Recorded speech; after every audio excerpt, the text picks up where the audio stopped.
They snickered. Actually, Ethan outright guffawed. I stood there, my well-worn hiking boots planted firmly on the polished boardroom floor, a projector displaying my meticulously crafted proposal. 40 years. 40 years I'd poured my heart and soul into Apex Adventures, building it brick by brick, rescue by perilous rescue, alongside my late wife, Mary. And this was the thanks I got.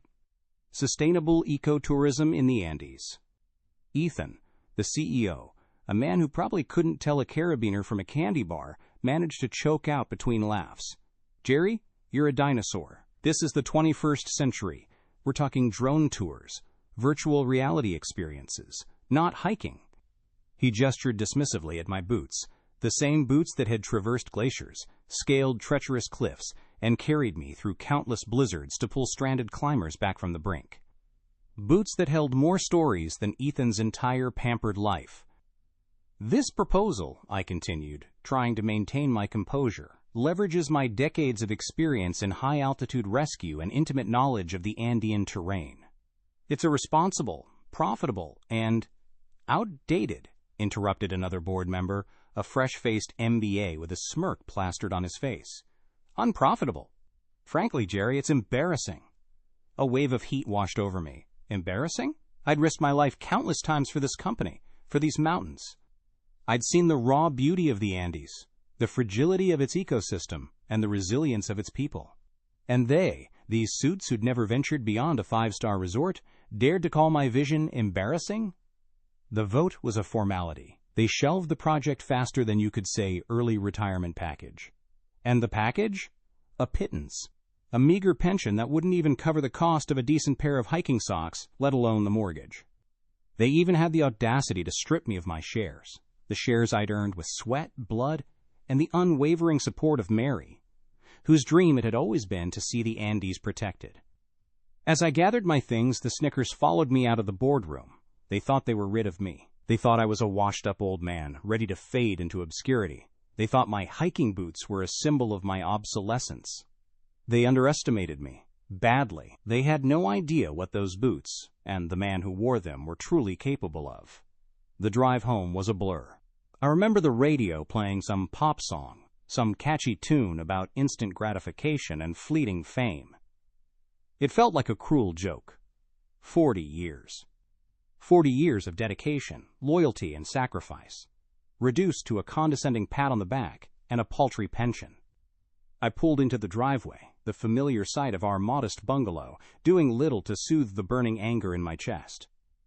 Mary's garden, once a vibrant tapestry of color, now seemed muted, reflecting my own diminished spirit.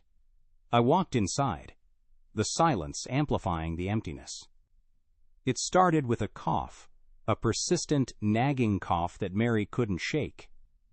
At first, we dismissed it as a cold, a lingering effect of the thin Andean air we'd both grown accustomed to. But then came the fatigue, the weight loss, the trips to doctors who offered vague diagnoses and even vaguer reassurances. Finally, the dreaded words, high-altitude pulmonary edema, complicated by an underlying condition. The Andes, the mountains we both loved, had taken her from me. We'd met on a climbing expedition, two young adventurers, drawn to the challenge and majesty of the peaks. Mary, with her infectious laughter and unwavering optimism, had been the heart and soul of our early rescue missions. She was the one who insisted on establishing Apex, not just as a business, but as a way to protect the fragile ecosystem of the Andes. We poured everything into it, our savings, our time, our very lives. I led the rescues, scaling sheer ice walls in blinding blizzards, rappelling into crevasses to pull out injured climbers, often risking my own life to save others. Mary handled the logistics, the training, the community outreach, building relationships with local guides and indigenous communities. She was the glue that held it all together. And now, it was all gone. My life's work, my wife's legacy, snatched away by a bunch of greedy, self-serving suits who wouldn't know a crevasse rescue from a croissant. The memories flooded back, each rescue a vivid tableau of courage, fear, and the unwavering bond between climbers. I remembered the young boy, separated from his family during a blizzard, his tiny hand gripping mine as I carried him down the mountain. I remember the experienced climber, stranded on a narrow ledge with a broken leg, his eyes filled with gratitude as we lowered him to safety. Each rescue, each life saved, was a testament to our commitment, to Mary's vision. And now, these children, these corporate climbers who had never faced a real challenge in their lives, dared to dismiss it all as outdated. The anger simmered, a slow burn that threatened to consume me. It wasn't just about the lost pension, the stolen shares. It was about the disrespect, the betrayal of everything we had built together. The grief I had carried for Mary morphed into something harder, sharper. It was the kind of anger that fuels action, that demands justice. I sat there, staring at the dusty box in the attic. Inside, nestled amongst faded photographs and yellowed newspaper clippings, lay my old climbing gear, the familiar weight of the ice axe in my hand, the rough texture of the climbing rope, the reassuring click of the carabiners. They sparked something within me, a flicker of defiance, a refusal to surrender. Retirement brochures lay scattered on the floor, their promises of leisurely cruises and endless rounds of golf now seeming absurdly hollow. I wasn't ready for rocking chairs and afternoon naps. I wasn't ready to let go. Mary wouldn't have wanted this. She wouldn't have wanted me to wither away, defeated and forgotten.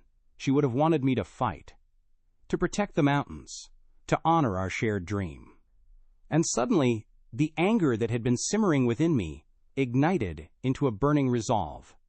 I wouldn't just accept their betrayal. I wouldn't just fade away. I would fight back. I would prove them wrong.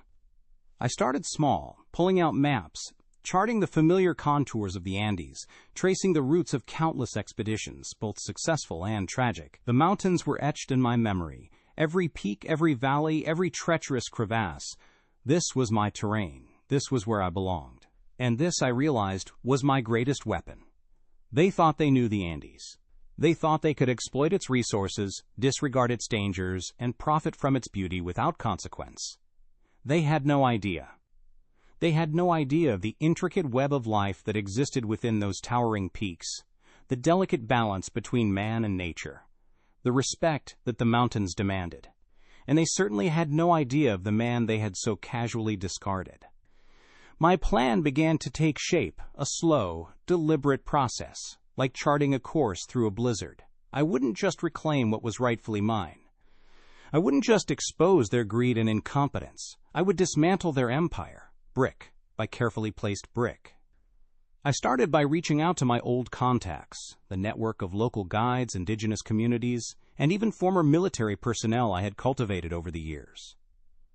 These were people who knew the mountains as intimately as I did, people who understood the true cost of Apex's reckless expansion. They were loyal, resourceful, and, like me, they had a score to settle. The information began to trickle in, whispers of shady dealings, environmental violations, and blatant disregard for safety protocols. Apex, under Ethan's leadership, had become a monster, devouring everything in its path, leaving a trail of destruction in its wake. They were cutting corners, bribing officials, and exploiting local communities, all in the name of profit. Then I turned my attention to Ethan and his board members. I researched their backgrounds, their finances, their personal lives. I discovered their vulnerabilities, hidden debts, illicit affairs, a deep-seated fear of public scrutiny. These were men who lived in a world of carefully crafted images and meticulously managed reputations, and I knew exactly how to shatter those illusions. The pieces were falling into place. The anger was still there, a driving force, but it was tempered now by a sense of purpose, a cold, calculating determination. This wasn't just about revenge. It was about justice. It was about protecting Mary's legacy, about honoring the mountains we both loved. It was about showing those arrogant suits, those corporate climbers, that they had messed with the wrong LD man. They had underestimated the resolve of a man who had spent a lifetime navigating challenging terrain, and they were about to learn a very hard lesson. The boardroom felt colder than the highest Andean peak. Ethan, perched at the head of the mahogany table, tapped his pen impatiently against a stack of papers, his gaze fixed on me with an almost predatory gleam. I stood there, my proposal laid out before them, the culmination of months of research and a lifetime of experience. It was Mary's dream, really, the Sustainable Ecotourism Initiative, a way to share the beauty of the Andes with the world while protecting its fragile ecosystem. "So, Jerry," Ethan began, his voice dripping with condescension, "you want to take us back to the Stone Age with hiking?" He chuckled, a short, sharp sound that echoed through the room. The other board members, younger, slicker versions of Ethan, joined in the laughter. I felt a prickle of anger, but I kept my voice steady. "This isn't about hiking, Ethan. It's about responsible tourism, about preserving the Andes for future generations." I pointed to the projections in my proposal. "This model is sustainable, profitable, and—" "Boring," Ethan interrupted, waving a dismissive hand. "Who wants to hike when they can experience the Andes from the comfort of a drone tour? Virtual reality, Jerry, that's the future. Not these." He gestured towards my boots, the well-worn leather scuffed and scarred from years on the mountain. "Relics!" The laughter intensified, a chorus of mockery that grated on my nerves. I looked around the room at the faces of men who had never known a day of real hardship, who had never felt the bite of the Andean wind or the thrill of conquering a treacherous peak. They saw my boots as a symbol of my age, of my supposed obsolescence. They didn't see the miles they had carried me, the lives they had helped me save. They didn't see the stories they held. "These relics, as you call them," I said, my voice rising slightly, "have seen more of the Andes than all of you combined. They've climbed higher, endured more, and saved more lives than you can even imagine." Ethan smirked. "Touching, Jerry, but sentimentality doesn't generate revenue. The vote? The vote was a farce, a preordained ritual designed to humiliate me." They shot down my proposal without a second thought, their faces devoid of any emotion other than a smug satisfaction. Then came the coup de grace. "Jerry," Ethan said, his voice smooth as silk, "we appreciate your years of service, but it's time for you to enjoy your retirement." Retirement. The word hung in the air, heavy and suffocating. They weren't just shelving my project, they were shelving me. They offered me a paltry pension, a pittance compared to what I had contributed to the company. And then, the final insult. "We've also decided to restructure your shareholdings," Ethan continued, his eyes avoiding mine. "For the good of the company, of course." They were stripping me of my shares, the shares I had earned alongside Mary, the shares that represented our life's work. They were leaving me with nothing. I felt a cold fury building inside me, a slow burn that threatened to erupt. They thought they were getting rid of me, discarding me like a worn-out piece of equipment. They thought I was a washed-up old man, ready to fade into obscurity. They had no idea. They had no idea of the fire that still burned within me, the resilience forged in the crucible of the Andes. They had no idea of the knowledge I possessed, the connections I had cultivated, the depths I was willing to plumb to protect what was mine.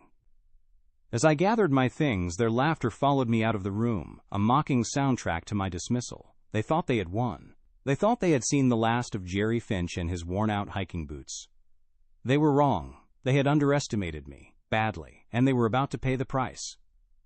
The anger was a living thing, a coiled serpent in my gut. I walked out of that boardroom, past the gleaming glass and steel, past the portraits of Apex's founders, men I'd climbed with, men I'd trusted, and I felt a profound sense of betrayal.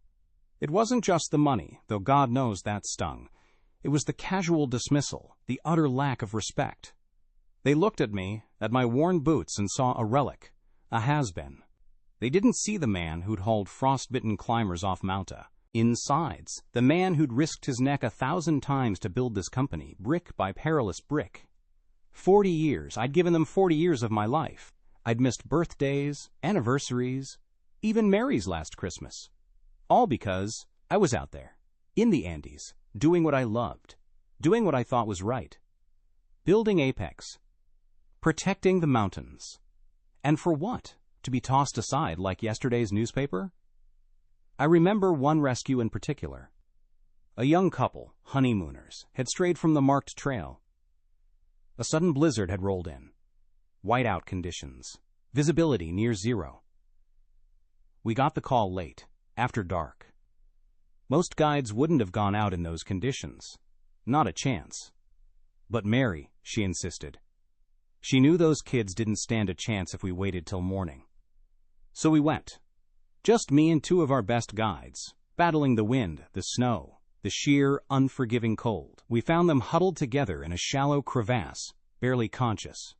The groom, he was in bad shape, hypothermia setting in. We got him down, got him to the clinic, just in the nick of time. Mary, she stayed up all night with them, making sure they were okay. That was her, always putting others first. And these boardroom boys, they wouldn't understand that. They wouldn't understand the bond you forge with someone when you're facing death together, when you're fighting for survival in the harshest conditions imaginable. They'd never felt the sting of the wind at 15,000 feet, the burn in your lungs as you pull yourself up another sheer ice wall. They'd never known the quiet satisfaction of bringing someone back from the brink, of knowing you've made a difference. They lived in a world of spreadsheets and stock options, of quarterly reports and performance bonuses. A world where human life was just another line item, another variable in their profit equation. They didn't understand the mountains. They didn't respect them. And that, more than anything, was what fueled the anger that was now consuming me. It wasn't just about me. It was about Mary. It was about her dream, her vision of a sustainable future for the Andes. She'd poured her heart and soul into this company, into protecting these mountains. And they'd trampled on it all, dismissed it as, quote, unprofitable, outdated. I thought about the indigenous communities we'd worked with, the families who depended on the mountains for their livelihood, for their very survival. Apex, under Ethan's leadership, was exploiting them, polluting their land, destroying their way of life. And I was going to let them get away with it? No. Absolutely not. The anger hardened into resolve. I wouldn't just walk away. I wouldn't let them win. I would fight. I would fight for Mary, for the mountains, for everything we'd believed in. I would fight for justice. The maps were spread out on the kitchen table, a familiar tapestry of peaks and valleys, rivers and glaciers. I traced the routes with my finger, the contours etched not just on paper, but on my soul. 40 years. 40 years of exploring, climbing, rescuing, living and breathing the Andes. It felt like a lifetime ago, a different world. I remembered the early days, just me and Mary, a couple of battered Land Rovers, and a handful of volunteers. We were young, idealistic, driven by a shared love for the mountains and a desire to make a difference. Back then, Apex wasn't about profit. It was about passion. It was about sharing the beauty of the Andes with others, about protecting its fragile ecosystem. Mary, she was the heart of it all. She had this incredible ability to connect with people, to build trust, to inspire. She could charm a skeptical local guide, negotiate with a stubborn government official, and comfort a terrified climber, all in the same day. She spoke Spanish fluently, learned Quechua from the local communities, and could even hold a rudimentary conversation in Aymara. She was a force of nature, my Mary. I was the one who went up the mountains, the one who dangled from ropes and navigated treacherous crevasses. But Mary, she was the one who built the bridges, the one who connected us to the people, the land, the very spirit of the Andes. She understood that the mountains weren't just rocks and ice, they were a living, breathing entity, and we had a responsibility to protect them. We started small, offering guided hikes, basic climbing instruction, and, of course, rescue services. Word spread quickly. Our reputation for professionalism, for putting safety first, for respecting the mountains and the local communities, it preceded us. We grew steadily, organically, never losing sight of our core values. Then came the rescues, so many rescues. Each one a story of courage, of fear, of the unwavering bond between climbers. I remember the German tourist who fell into a crevasse, his leg broken in 3 places. We were the only ones who could reach him. It took us hours, battling freezing temperatures and shifting ice, to pull him out.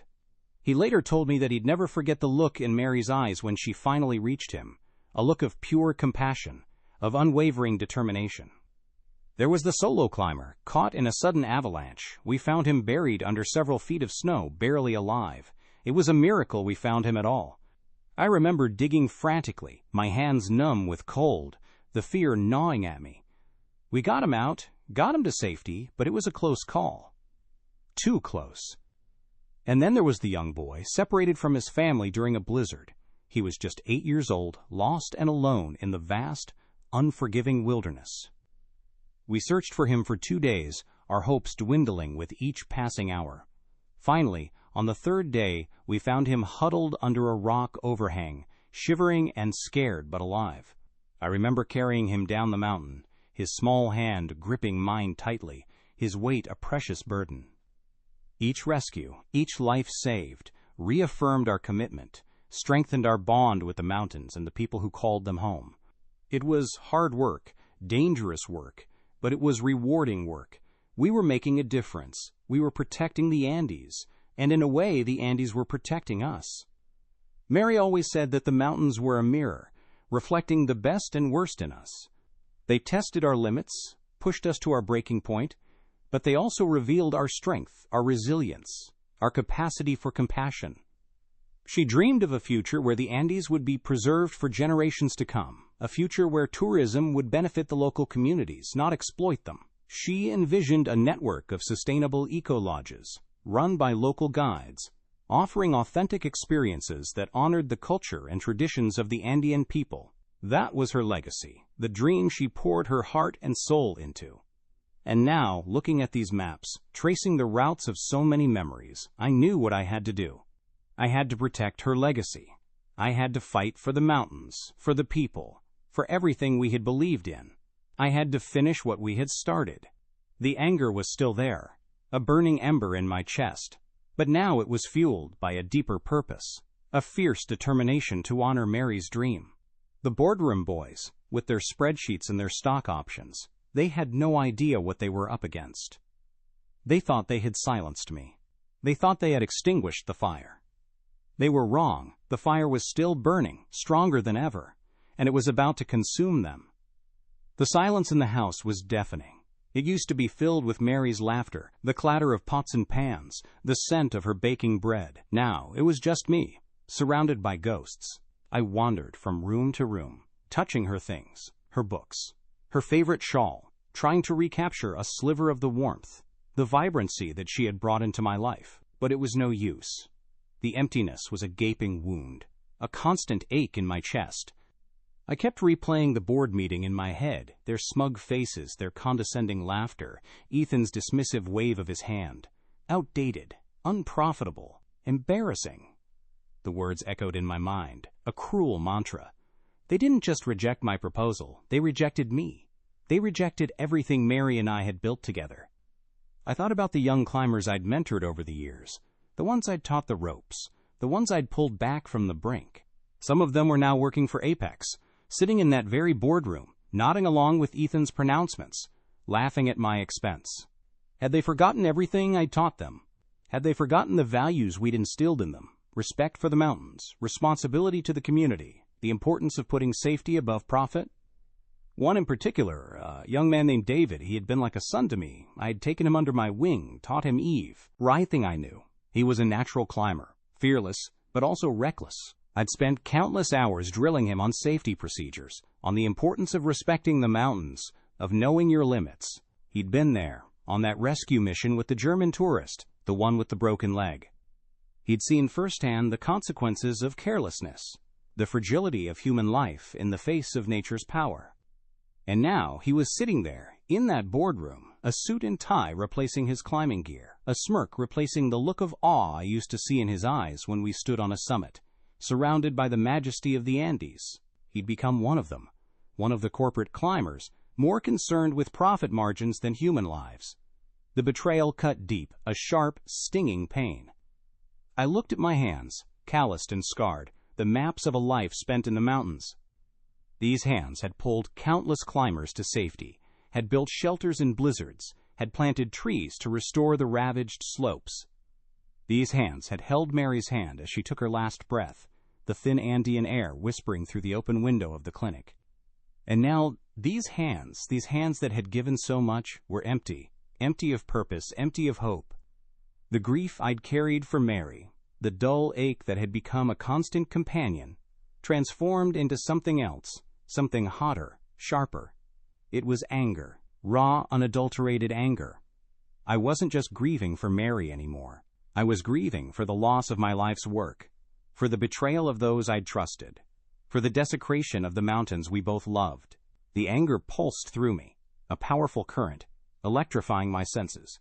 It was the anger of a man who had been wronged, a man who had been stripped of everything he held dear.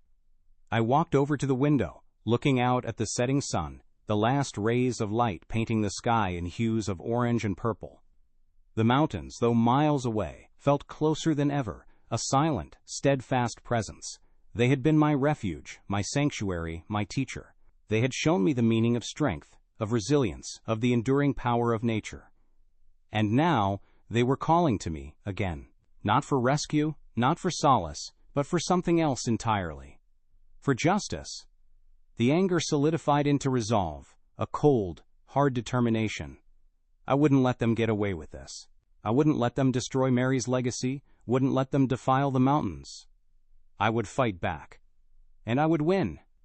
The anger was a constant companion now, a low hum beneath the surface of everything. It kept me awake at night, fueled my restless pacing, sharpened my focus. I wasn't just angry, I was methodical. I was a climber preparing for a difficult ascent, studying the terrain, assessing the risks, planning every move. I started by dusting off my old contacts. Years of rescue work had given me a network that stretched from the highest peaks of the Andes to the dusty back streets of Lima. Local guides, indigenous communities, even a few ex-military types who owed me favors. They were my eyes and ears, my sources of information. I reached out, one by one, carefully, subtly, feeling out their loyalties, gauging their willingness to help. The response was overwhelming. They knew what Apex was doing, the damage they were inflicting on the mountains, on the people. They were waiting for someone to lead the charge, to give them a voice. The information started to flow, a trickle at first, then a steady stream. Shady land deals, environmental violations, blatant disregard for safety regulations. Apex, under Ethan's leadership, was operating with impunity, fueled by greed and arrogance. They were cutting corners, bribing officials, exploiting local communities. They thought they were untouchable. They were wrong. I started building my case, meticulously documenting every infraction, every instance of corruption. I had a friend, a retired journalist, who owed me a favor, a big one. I'd saved his son from a nasty fall on Huascarán years ago.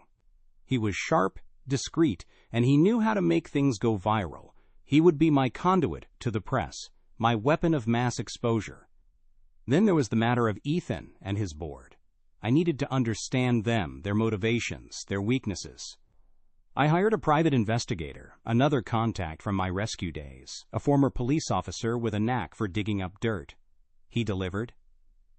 Ethan's carefully crafted GE of a successful CEO was a facade. Beneath the surface lurked a mountain of debt, a string of failed investments, and a penchant for risky gambling. The other board members weren't much better. Hidden affairs, shady business dealings, undisclosed conflicts of interest. They were a house of cards waiting to collapse. My plan began to crystallize. It wouldn't be a frontal assault. That wasn't my style. I was a climber, not a brawler. I preferred to work from the shadows, using the terrain to my advantage, finding the weaknesses in my opponent's defenses. I would expose Apex's illegal activities to the press, letting the public outcry do the initial damage. Then I would orchestrate a mock rescue scenario during one of their high-profile VIP tours, demonstrating their complete lack of preparedness, their disregard for safety. Finally, I would use my intimate knowledge of the Andean terrain to sabotage their current unsustainable tourism project, a gaudy, environmentally destructive resort they were building in a pristine valley.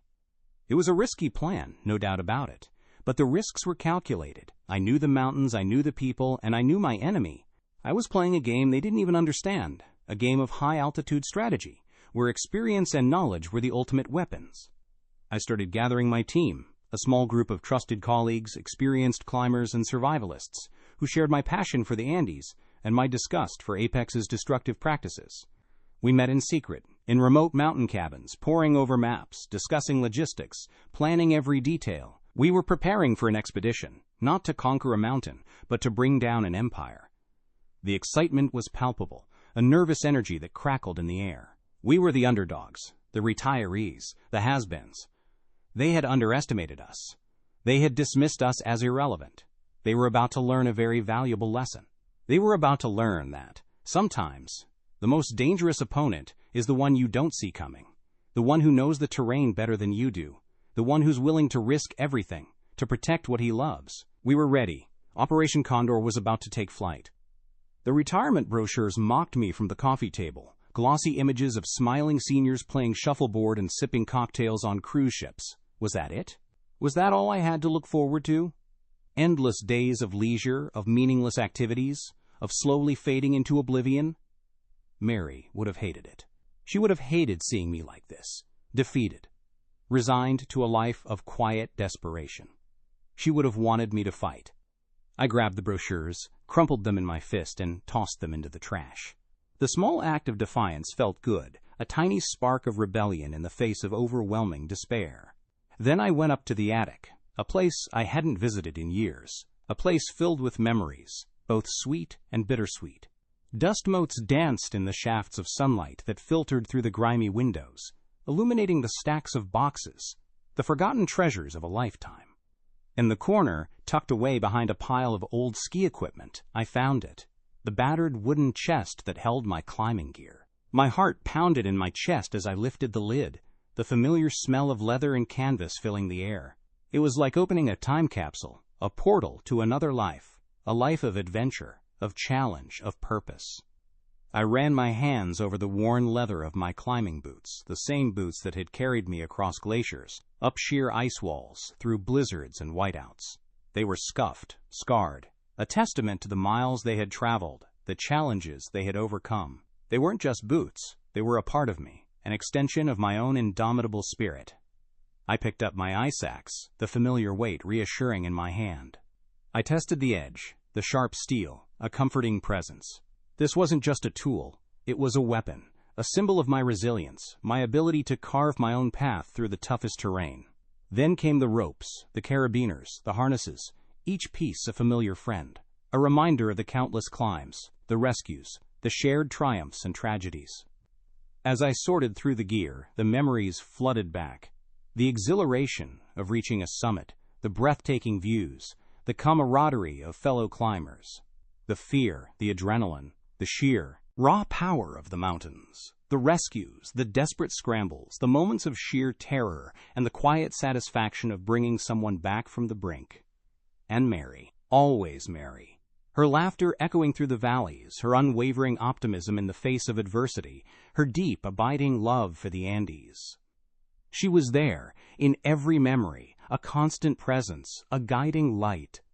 A wave of grief washed over me, a familiar ache in my chest, but this time it was different.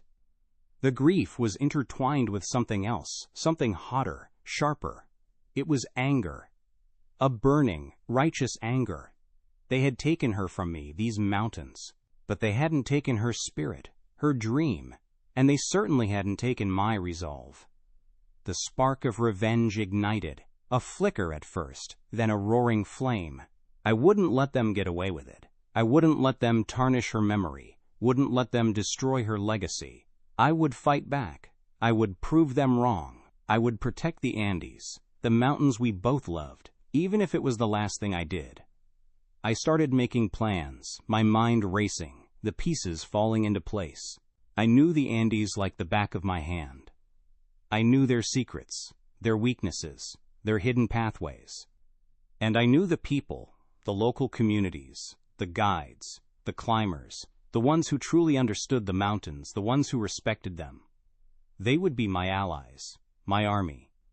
I wouldn't just reclaim what was rightfully mine.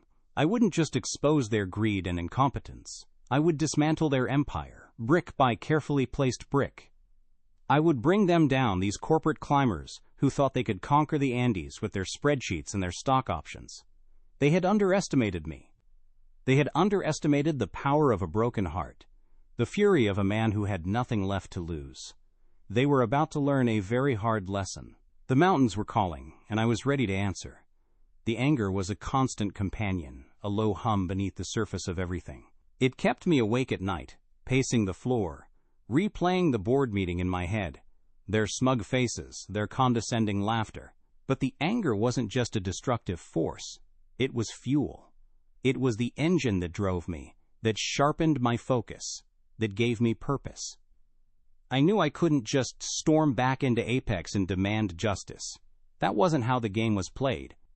These were corporate climbers, men who operated in a world of legalese and loopholes, of carefully crafted images and meticulously managed reputations. I needed a different approach, a strategy that played to my strengths, that leveraged my knowledge, my experience, my intimate understanding of the Andes. My greatest weapon, I realized, was the mountains themselves. 40 years of climbing, exploring, rescuing. I knew the Andes like the back of my hand. I knew the hidden trails, the treacherous passes, the unpredictable weather patterns. I knew the local communities, the guides, the climbers, the people who truly understood and respected the mountains. And I knew Apex's operations, their vulnerabilities, their blind spots. My plan began to take shape, slowly, deliberately, like a climber charting a course through a blizzard. It wouldn't be a frontal assault, a direct confrontation. That wasn't my style. I preferred to work from the shadows, using the terrain to my advantage, finding the weaknesses in my opponent's defenses. First, I needed to gather information. Hard evidence of Apex's illegal activities, their environmental violations, their disregard for safety protocols. I started by reaching out to my old contacts, the network of local guides and indigenous communities I'd cultivated over the years. These were people I trusted, people who knew the mountains as well as I did, people who had witnessed firsthand the damage Apex was inflicting. The information started trickling in, whispers at first, then a steady stream of reports, documents, photographs. Shady land deals, illegal mining operations, bribery of local officials, blatant disregard for environmental regulations. Apex, under Ethan's leadership, was operating with impunity, fueled by greed and a sense of invincibility. Then I turned my attention to Ethan and his board members. I needed to understand their motivations, their weaknesses, their vulnerabilities. I hired a private investigator, a former police officer I'd worked with, on a few rescue missions. He was discreet, efficient, and he knew how to dig up dirt. He delivered. Ethan's carefully crafted image of a successful CEO was a facade. Beneath the surface lurked a mountain of debt, a string of failed investments, and a penchant for high-stakes gambling. The other board members weren't much better. Hidden affairs, questionable business dealings, undisclosed conflicts of interest. They were a house of cards waiting to collapse. My plan started to crystallize. I would expose Apex's illegal activities to the press, letting the public outcry do the initial damage. I had a friend, a retired journalist, who owed me a favor. A big one. I'd saved his life on Huascaran years ago. He was sharp, discreet, and he knew how to make a story go viral. Then, I would orchestrate a mock rescue scenario during one of Apex's high-profile VIP tours. I would stage a minor accident, a simulated fall, something that would require a swift and efficient rescue response. It would expose their complete lack of preparedness, their disregard for safety protocols, their willingness to put profit ahead of human lives. The bad press would be devastating. Finally, I would use my intimate knowledge of the Andean terrain to sabotage their current flagship project, a gaudy, environmentally destructive resort they were building in a pristine valley. I knew the fault lines, the unstable slopes, the areas prone to landslides.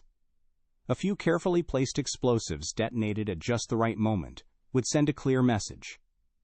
It was a risky plan, no doubt about it, but I wasn't afraid of risk.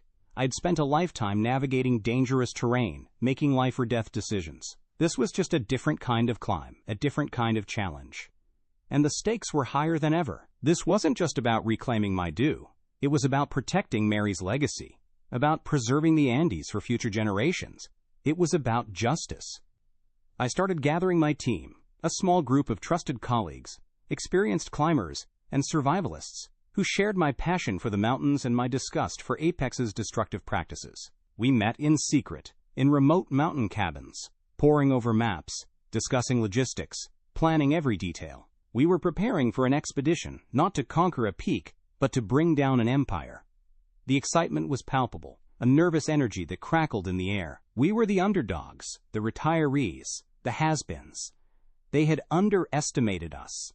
They had dismissed us as irrelevant. They were about to learn a very valuable lesson. They were about to learn that sometimes the most dangerous opponent is the one you don't see coming, the one who knows the terrain better than you do, the one who's willing to risk everything to protect what he loves. We were ready. Operation Condor was about to take flight. The first phase of Operation Condor was all about information warfare. I'd spent months gathering evidence of Apex's shady dealings, and now it was time to unleash it.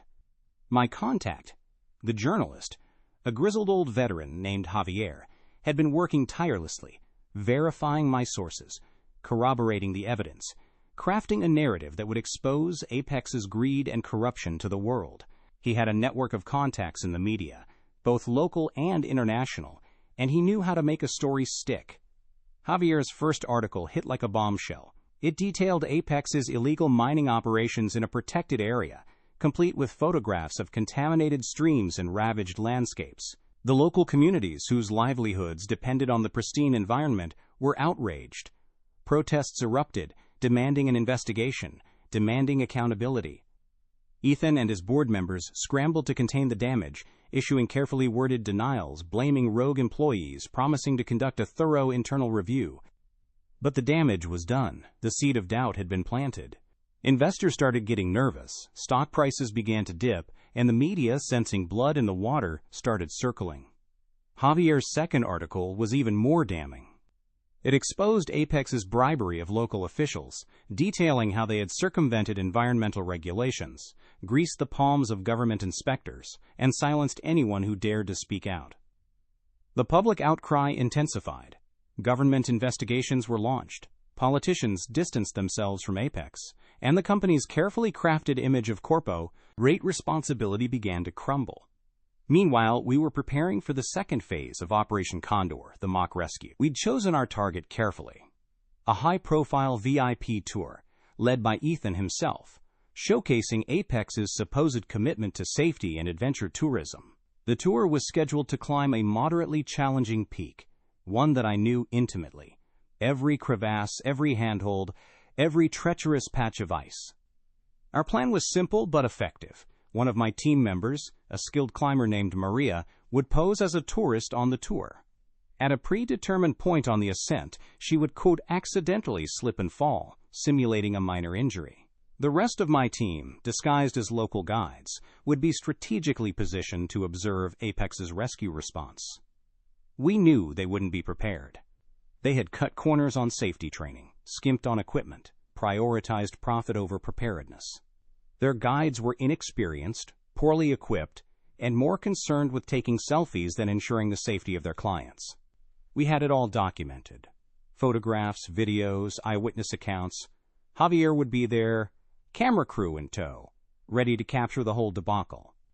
The day of the tour dawned clear and cold, the crisp mountain air invigorating. We were in position, our radios crackling with updates.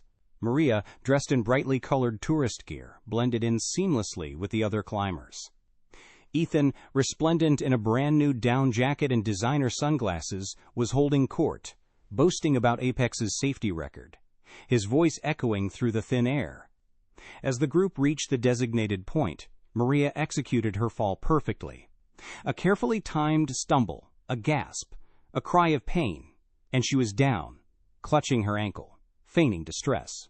The other tourists panicked. Ethan froze, and the Apex guides, caught completely off guard, fumbled with their inadequate equipment, their faces etched with fear and confusion. Our team sprang into action. We rappelled down from our concealed positions, secured Maria, administered first aid, and evacuated her quickly and efficiently, demonstrating the professionalism and expertise that Apex so sorely lacked. Javier's cameras captured it all, the chaos, the incompetence, the stark contrast between our preparedness and Apex's utter lack thereof. The footage was damning. It went viral within hours, spreading like wildfire across social media, dominating the news cycle. The public outrage reached fever pitch. Investors panicked, stock prices plummeted, and government regulators descended on Apex like vultures on a carcass. Ethan and his board members were in full damage control mode, issuing press releases, holding conferences, blaming everyone but themselves. But it was too late. The tide had turned. The mountain, the one they thought they had conquered, was now crumbling beneath their feet. They had underestimated the power of the Andes, the resilience of its people, and the resolve of one old man who knew the terrain better than they did. My network, built over decades of rescues, was more valuable than any corporate database. These weren't just names and numbers. These were people I'd shared ropes with, huddled with in blizzards, trusted with my life. They knew the Andes, they loved the Andes, and they knew what Apex was doing to them. They were more than willing to talk. First, I reached out to Miguel, an Aymara guide I'd worked with on countless expeditions. He knew every trail, every pass, every hidden valley in the Cordillera Real. He'd seen firsthand how Apex's reckless expansion was impacting the fragile ecosystem, how their careless tourists were leaving a trail of trash and disruption in their wake. Miguel told me about the illegal mining operation Apex was running near a sacred glacier, polluting the water supply that sustained several indigenous communities. He gave me names, dates, locations. He even had photographs, grainy images taken with a hidden camera, showing the scarred earth, the contaminated streams, the heavy machinery tearing through the fragile landscape. Then there was Elena, a Quechua woman who ran a small eco-lodge near the Inca Trail. She'd seen how Apex's guides were cutting corners, ignoring safety protocols, putting their clients at risk. She told me about the inadequate equipment, the lack of training, the pressure to push tourists beyond their limits. She'd witnessed near misses, accidents, waiting to happen. She'd even heard rumors of bribes paid to local officials to overlook safety violations. I spoke to Carlos, a former military pilot who now ran a small charter service. He'd flown over Apex's operations, seen the extent of the damage from the air. He told me about the deforestation, the illegal logging, the roads being carved through pristine wilderness to access remote mining sites. He had aerial photographs, detailed maps, irrefutable evidence of Apex's destructive practices. And then there was Ricardo, a park ranger I'd rescued from a crevasse years ago. He was a man of unwavering integrity, fiercely protective of the Andes. He told me about the pressure he was under from Apex to turn a blind eye to their violations, the threats he'd received when he refused to cooperate. He gave me documents, official reports that had been suppressed, evidence of a systematic cover-up. The information poured in, a torrent of evidence that painted a damning picture of Apex's operations. They weren't just a tourism company. They were a predatory force, exploiting the Andes for their own gain, disregarding the environment, the local communities, the very spirit of the mountains. I started compiling the information, organizing it, building my case. It was like piecing together a puzzle, each piece of information interlocking with the others, forming a clear and undeniable image of Apex's greed and corruption. I had names, dates, locations, photographs, documents, eyewitness accounts. I had everything I needed to expose them, to bring them down.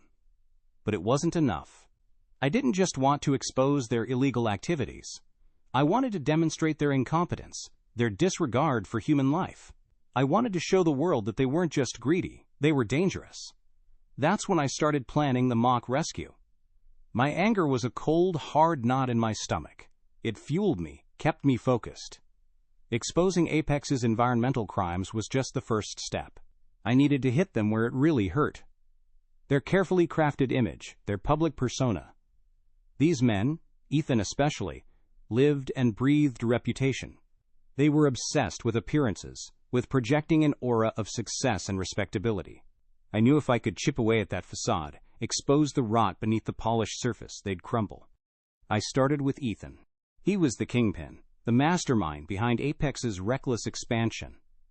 I hired a private investigator, a woman named Isabella, sharp as a tack, discreet as a shadow. She'd worked for the National Police for years, specializing in white-collar crime. She knew how to dig, how to find the cracks in the most carefully constructed lies. Isabella delivered. Ethan's public persona, the charismatic CEO, the visionary entrepreneur, was a carefully constructed illusion.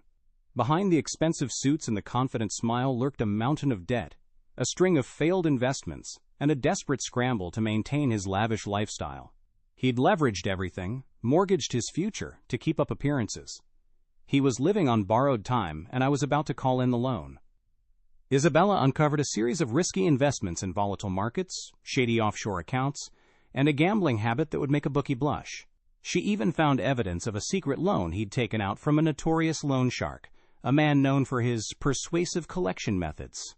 Ethan was vulnerable, financially exposed, and terrified of anyone finding out. Then there were the board members. Each one had their own secrets, their own vulnerabilities. Martin Sterling, the CFO, had a penchant for expensive escorts and a string of unpaid gambling debts. He'd been embezzling company funds to cover his losses, a risky game of financial Jenga that was about to come crashing down.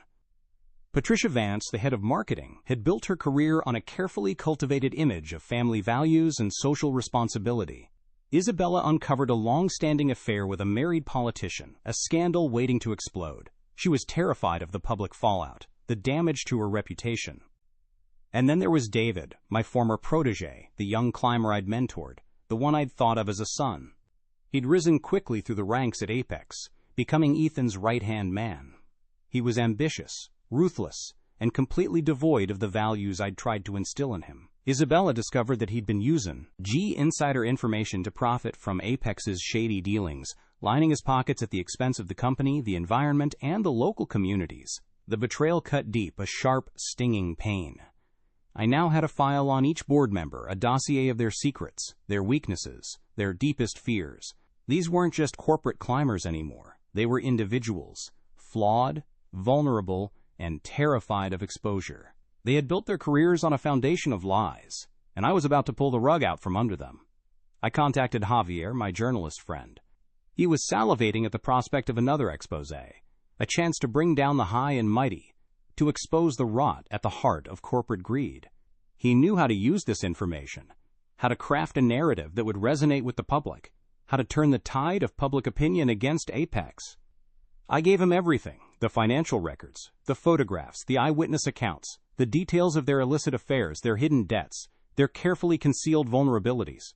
He promised to use it wisely, to strike at the right moment, to maximize the impact. The next phase of my plan was coming together. I wouldn't just expose their illegal activities. I would dismantle their carefully constructed reputations, their public personas. I would show the world who they really were, the men and women behind the masks, the greedy, self-serving individuals who were willing to sacrifice anything, anyone, for their own gain. They thought they were untouchable, protected by their wealth, their power, their carefully crafted image. They were wrong. I was about to show them just how vulnerable they really were. The mountains were watching, and justice was coming. The media frenzy was unlike anything I'd ever seen. Javier's articles, meticulously researched and powerfully written, had struck a nerve. News outlets, both local and international, descended on Apex Adventures like vultures on a carcass. Reporters camped outside their headquarters, hounding employees, demanding answers. Camera crews filmed every move Ethan and the board members made, their faces etched with a mixture of defiance and desperation. The headlines were brutal: Apex Adventures, Empire of Greed, the Andes under attack, corporate climbers exposed. The public outcry was deafening. Social media was ablaze with condemnation, calls for boycotts, demands for justice. Investors, spooked by the negative publicity and the looming threat of government investigations, started pulling out. Stock prices plummeted, wiping out millions in market value. Apex, the once mighty giant of adventure tourism, was teetering on the brink of collapse. Ethan and his board members were in full damage control mode. They held press conferences, issued carefully worded denials, blamed disgruntled former employees, promised to conduct a thorough internal review. But it was too late. The damage was done, the truth was out, and the public wasn't buying their lies. The mock rescue, captured on video and broadcast across the globe, had been the final nail in their coffin. It had exposed their incompetence, their disregard for safety, their willingness to put profit ahead of human lives. The images of their flustered guides, their inadequate equipment, their panicked reactions, were seared into the public consciousness. The contrast with our team's swift and efficient response was stark, undeniable. Then came the leaks about Ethan's personal finances, his mountain of debt, his risky investments, his gambling habit. The carefully constructed image of the successful CEO, the visionary entrepreneur, shattered into a million pieces. He became a symbol of corporate greed, of reckless ambition, of the dangers of unchecked power. The other board members weren't spared. Their secrets, their vulnerabilities, their carefully concealed indiscretions were laid bare for all to see. Martin Sterling's embezzlement, Patricia Vance's affair, David's insider trading, it all came tumbling out, a cascade of scandal that engulfed the company. The government investigations, initially slow and bureaucratic, gained momentum. Subpoenas were issued, documents were seized, arrests were made. The walls were closing in, and Ethan and his board members knew it. They were trapped, caught in a web of their own making, their carefully constructed world collapsing around them. They finally realized that I was behind it all. The old man, the has-been, the one they had so casually dismissed, had outmaneuvered them, outwitted them, brought them to their knees. They tried to reach out, to negotiate, to offer me a deal. But it was too late. I wasn't interested in their money, their apologies, their promises of reform. I wanted justice. I wanted them to pay for what they had done, to Mary, to the mountains, to the people whose lives they had destroyed. And they did pay. Ethan was forced to resign, his reputation in tatters, his fortune gone. The other board members followed suit, their careers ruined, their lives in shambles. Apex Adventures, once a symbol of success, became a cautionary tale, a reminder of the dangers of unchecked greed and the power of one man's resolve. The mountains had witnessed it all, the rise and fall of an empire, the triumph of justice over greed. They had been my silent allies, my source of strength, my inspiration. And now, as the dust settled, as the media frenzy subsided, they stood tall and silent, a testament to the enduring power of nature, the resilience of the human spirit, and the sweet taste of revenge. The plan was intricate, like a spider's web, each strand carefully placed, designed to ensnare my prey. I wasn't just relying on exposing their dirty laundry. I wanted to demonstrate their incompetence, their utter disregard for safety, in a way that couldn't be denied, couldn't be spun by their slick PR team. And I knew just the way to do it: a mock rescue. Apex was launching a new VIP tour, a high-altitude trek led by Ethan himself, designed to showcase their supposed commitment to safety and adventure tourism. It was a perfect opportunity. I chose a section of the route, a moderately challenging climb, one I knew intimately. Every handhold, every crevasse, every treacherous patch of ice. I recruited Maria, a skilled climber and former rescue colleague, to play the victim. She'd pose as a tourist, blend in with the group, and at a predetermined point, stage a fall. A twisted ankle, a cry of pain, enough to trigger a rescue response. The rest of my team, experienced climbers and guides, would be positioned nearby, disguised as local hikers. We'd observe Apex's response, document their every move. We knew they'd be unprepared. They'd cut corners on training, skimped on equipment, prioritized profit over preparedness. Their guides were more interested in taking selfies than ensuring the safety of their clients. We had Javier and his camera crew hidden nearby, ready to capture the entire charade. The footage would be damning, irrefutable proof of Apex's negligence. The day of the VIP tour arrived, crisp and clear, the Andean peaks gleaming in the morning sun. Ethan, decked out in brand-new climbing gear, preened for the cameras, boasting about Apex's impeccable safety record. He had no idea what was coming. Maria played her part perfectly. At the designated spot, she stumbled, cried out, clutched her ankle. The other tourists panicked. Ethan froze, his face a mask of disbelief. The Apex guides fumbled with their inadequate equipment, their inexperience plain to see. My team sprang into action.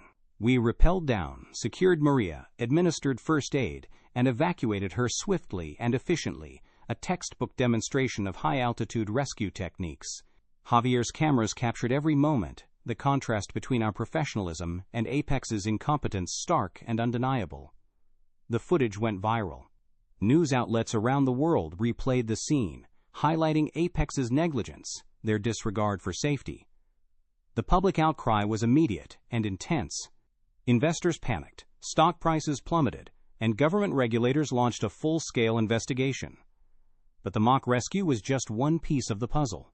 I also knew that Apex was building a luxury resort in a pristine valley, a project that would devastate the local ecosystem. I'd studied the geological surveys, knew the fault lines, the unstable slopes. This was my terrain, and I knew how to use it to my advantage. I contacted a friend, a retired demolitions expert from my time in the Army. He owed me a favor, and he was eager to help.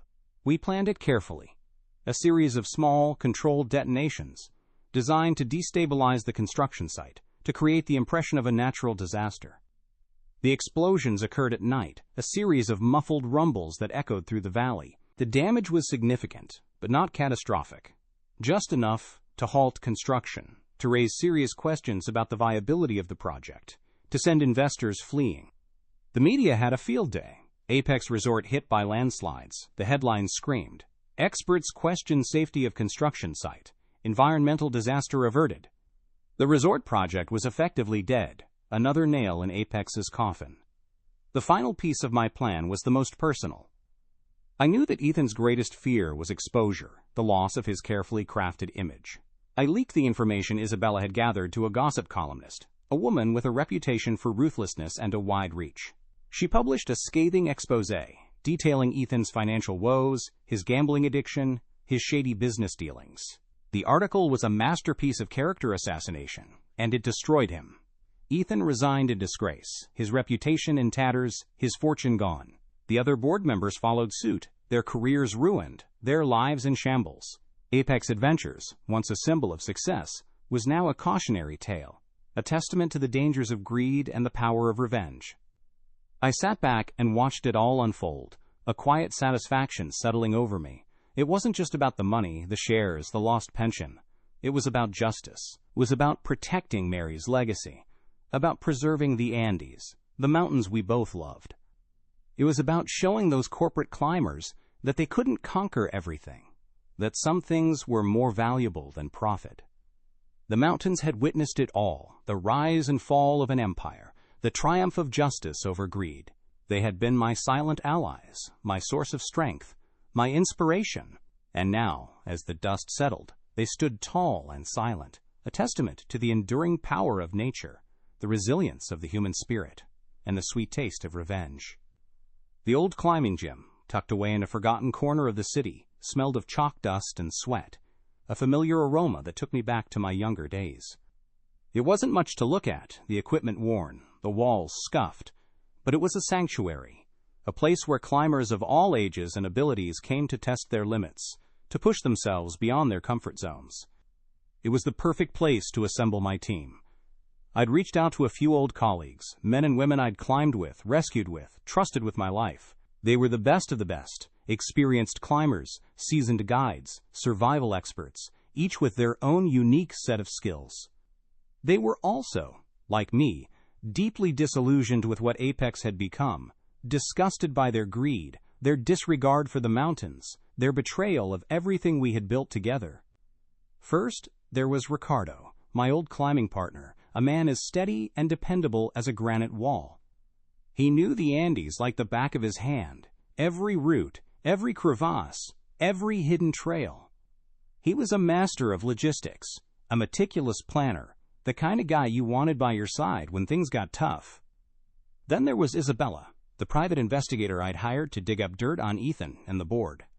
She wasn't just a brilliant investigator, she was also a skilled climber, a fearless adventurer who'd summited some of the most challenging peaks in the Andes. She was sharp, resourceful, and fiercely loyal. Next came Miguel, an Aymara guide I'd worked with on countless rescues. He was a master of the mountains, intimately familiar with the local terrain, the weather patterns, the subtle signs that nature often gives before unleashing her fury.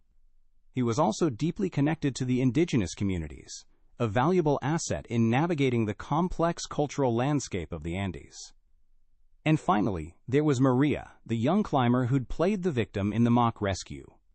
She was agile, quick-witted, and a natural at blending in, a skill that would be essential for the next phase of our plan. We met in the back room of the climbing gym, huddled around a table, littered with maps, charts, and satellite images.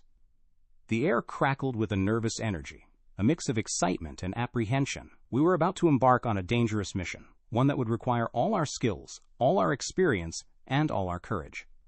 I laid out the plan, explaining each step in detail, answering their questions, addressing their concerns. They listened intently, their faces grim, their eyes burning with a sharp sense of purpose. They knew the risks, the potential consequences, but they were all in. They were with me every step of the way. We spent hours poring over the maps, charting our routes, identifying potential obstacles, planning contingencies. We discussed communication protocols, emergency procedures, escape routes. We left nothing to chance. Then came the gear. We needed specialized equipment, high-altitude climbing gear, communications devices, surveillance equipment, everything we'd need to operate effectively in the challenging Andean terrain. Ricardo, ever the meticulous planner, had already sourced most of it, drawing on his extensive network of contacts. We checked and double-checked every piece, ensuring it was in perfect working order. We packed meticulously, each item carefully chosen, its purpose and placement carefully considered. We were like a well-oiled machine, each part working in perfect harmony with the others. We were a team, united by a shared purpose, a shared passion for the mountains, and a shared desire for justice. As the meeting drew to a close, I looked around the room, at the faces of my companions, their eyes filled with a mixture of determination and resolve. These were the people I trusted, the people I would rely on in the days and weeks to come. We were the underdogs, the retirees, the has-beens. They had underestimated us. They had dismissed us as irrelevant. They were about to learn a very valuable lesson. We were ready. Operation Condor was about to take flight. The leaked documents hit the press like a cluster bomb. Javier, bless his cynical heart, had timed it perfectly. Primetime news, front-page headlines, even those newfangled internet blogs everyone's talking about. Apex's dirty laundry was aired for the world to see. Photos of polluted rivers, testimonies from exploited villagers, even a grainy video of Martin Sterling, the CFO, stuffing a wad of cash into the pocket of a government official. It was a masterpiece of investigative journalism, and the public reaction was swift and furious. Simultaneously, Maria, posing as a slightly clumsy tourist, executed her part of the plan flawlessly. The VIP tour, led by a beaming Ethan, was making its way up a moderately challenging peak, a popular spot for Apex's adventure tourism packages. I watched from a concealed position, my heart pounding, my binoculars trained on the group. Ethan, decked out in brand new, top-of-the-line climbing gear, was preening for the cameras, holding forth on Apex's commitment to safety and responsible tourism.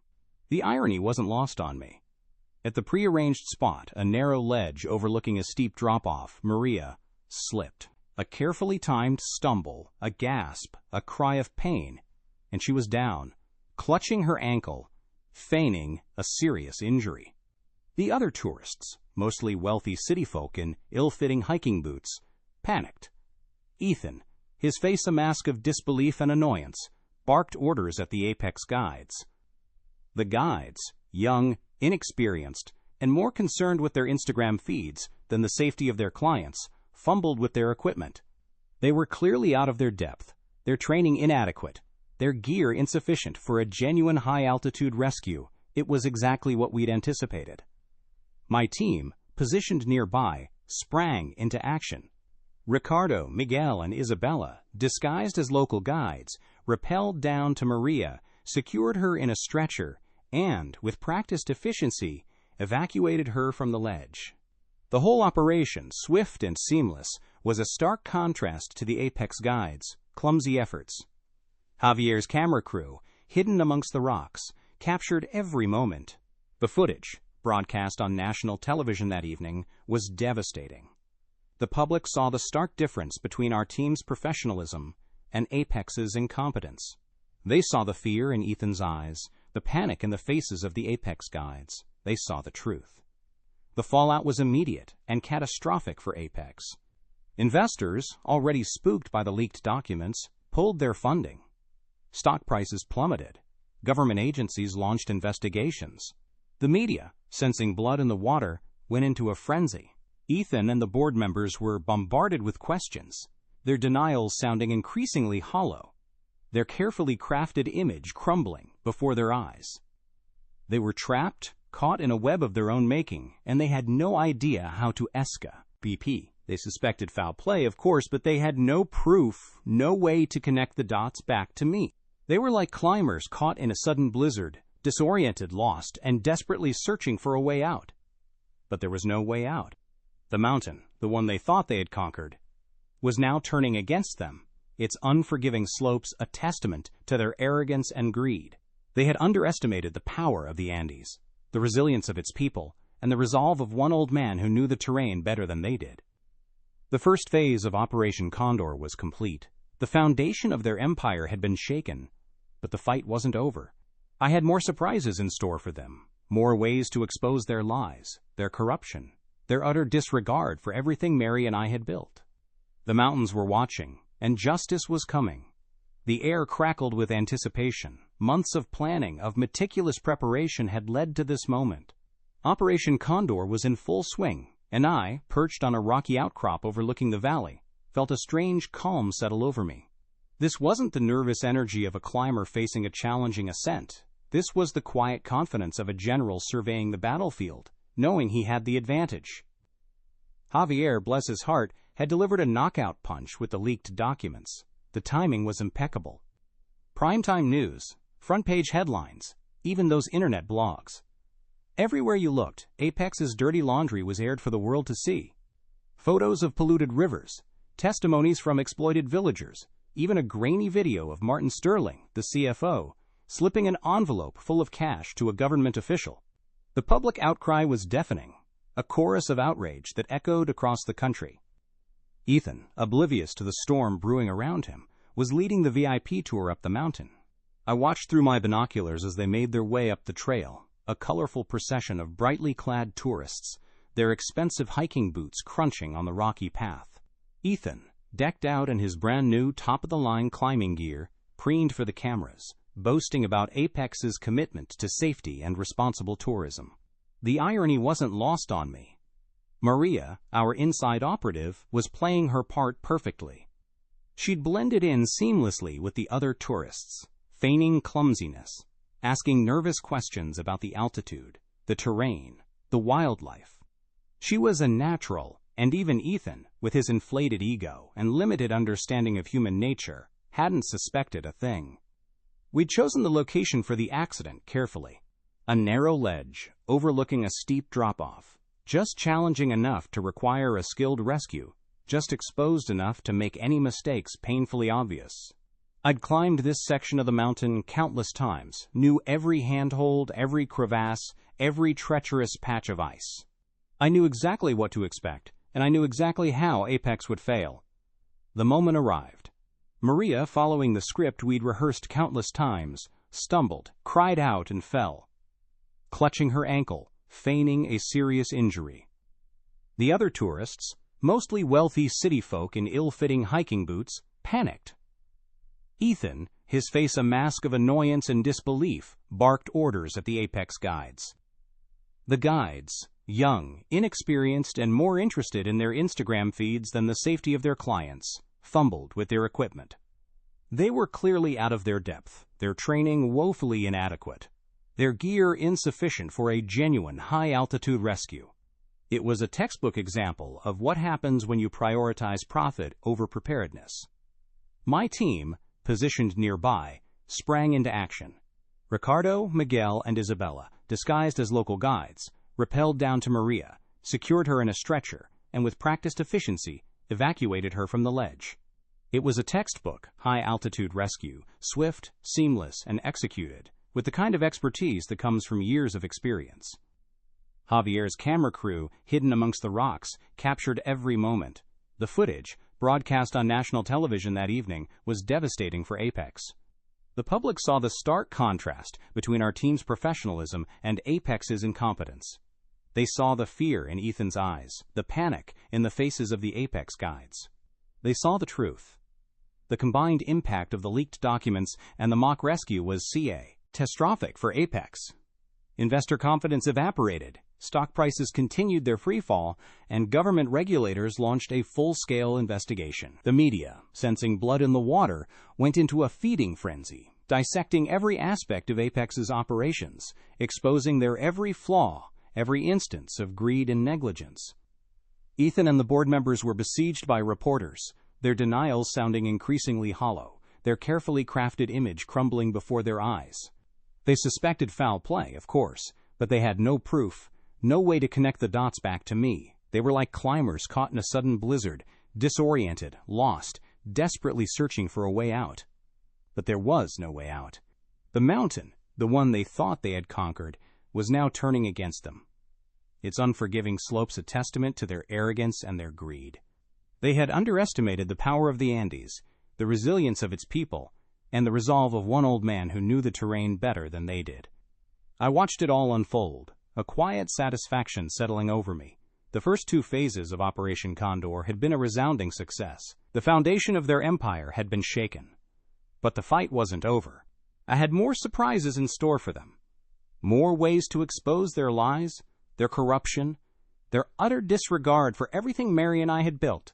The mountains were watching, and justice was coming. The emergency board meeting was more like a panicked flock of chickens. Ethan, usually so composed, so arrogant, paced the length of the mahogany table like a caged animal.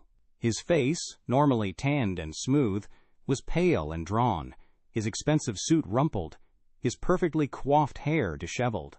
He looked like a man who'd just climbed a mountain without oxygen, and in a way, he had. "This is a disaster," he roared, slamming his fist on the table, rattling the crystal water glasses. "A complete and utter disaster!" The other board members, equally disheveled and distraught, sat around the table, their faces etched with a mixture of fear and confusion. Martin Sterling, the CFO, nervously chewed on his fingernails, his eyes darting around the room like a trapped rat. Patricia Vance, the head of marketing, dabbed at her eyes with a silk handkerchief, her carefully crafted image of composure crumbling before their eyes. Even David, my former protege, the one I'd thought of as a son, looked shaken, his usual smirk replaced by a look of genuine anxiety. "Who is doing this to us?" Ethan demanded, his voice laced with desperation. "Who is behind this orchestrated attack?" They looked at each other, their eyes darting around the room, searching for answers, searching for someone to blame. They suspected sabotage, of course. The timing of the leaked documents, the precision of the mock rescue, the landslides at the resort construction site. It was all too perfectly coordinated to be a coincidence. But they had no proof, no idea who was pulling the strings, who was orchestrating their downfall. "It has to be someone with inside knowledge," Martin Sterling ventured, his voice barely above a whisper. "Someone who knows our operations, our vulnerabilities." "But who?" Ethan snapped. "Who would have the motive, the resources, the sheer audacity to do this to us?" They discussed various possibilities: disgruntled former employees, jealous competitors, even eco-terrorist groups. They threw around names, speculated wildly, but they couldn't pinpoint a single suspect who fit the profile. They were grasping at straws, lost in a fog of confusion and fear. "We need to contain this," Patricia Vance said, her voice trembling slightly. "We need to get our message out, reassure our investors, regain control of the narrative." "How?" Ethan retorted, his voice dripping with sarcasm. "How can we control the narrative when we don't even know who's writing it?" They discussed various PR strategies, damage control measures, crisis management plans. They talked about issuing statements, holding press conferences, hiring a team of spin doctors to reshape the narrative. But it was all just noise, empty gestures in the face of a crisis they didn't understand, couldn't control. They were like climbers caught in a sudden blizzard, disoriented, lost, desperately searching for a way out. But there was no way out. The mountain, the one they thought they had conquered, was now turning aga against them, its unforgiving slopes a testament to their arrogance and greed. They had underestimated the power of the Andes, the resilience of its people, and the resolve of one old man who knew the terrain better than they did. They had dismissed me, ridiculed me, discarded me like a worn-out piece of equipment. They had no idea who they were dealing with.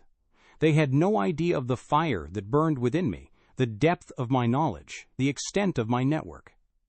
They were trapped, caught in a carefully orchestrated trap, and they had no idea who had sprung it. They were like puppets on a string, their every move controlled by an unseen hand. And as the walls closed in, as the pressure mounted, they began to realize that they were not the masters of their own destiny. They were pawns in a game they didn't even understand, a game being played by someone who knew the rules better than they did, someone who was watching them, waiting for them to make their next move, someone who was about to deliver the final blow. The walls were closing in, faster than a blizzard on a high ridge. The press, fueled by Javier's relentless reporting, was having a field day. Every day brought fresh revelations, new accusations, more damning evidence of Apex's corruption and incompetence. The headlines were brutal. Apex CEO's secret gambling addiction. Board member implicated in bribery scandal. Apex resort project deemed environmental disaster. The public, once enamored with the glamorous image of adventure tourism, was now turning against Apex, their outrage fueled by a sense of betrayal. Investors, spooked by the relentless negative publicity and the looming threat of government investigations, started pulling out en masse. Stock prices, already in freefall, plummeted further, wiping out billions in market value. Apex's credit rating tanked, making it impossible for them to secure new loans, to refinance their existing debt. The company, once a shining example of corporate success, was now teetering on the brink of bankruptcy.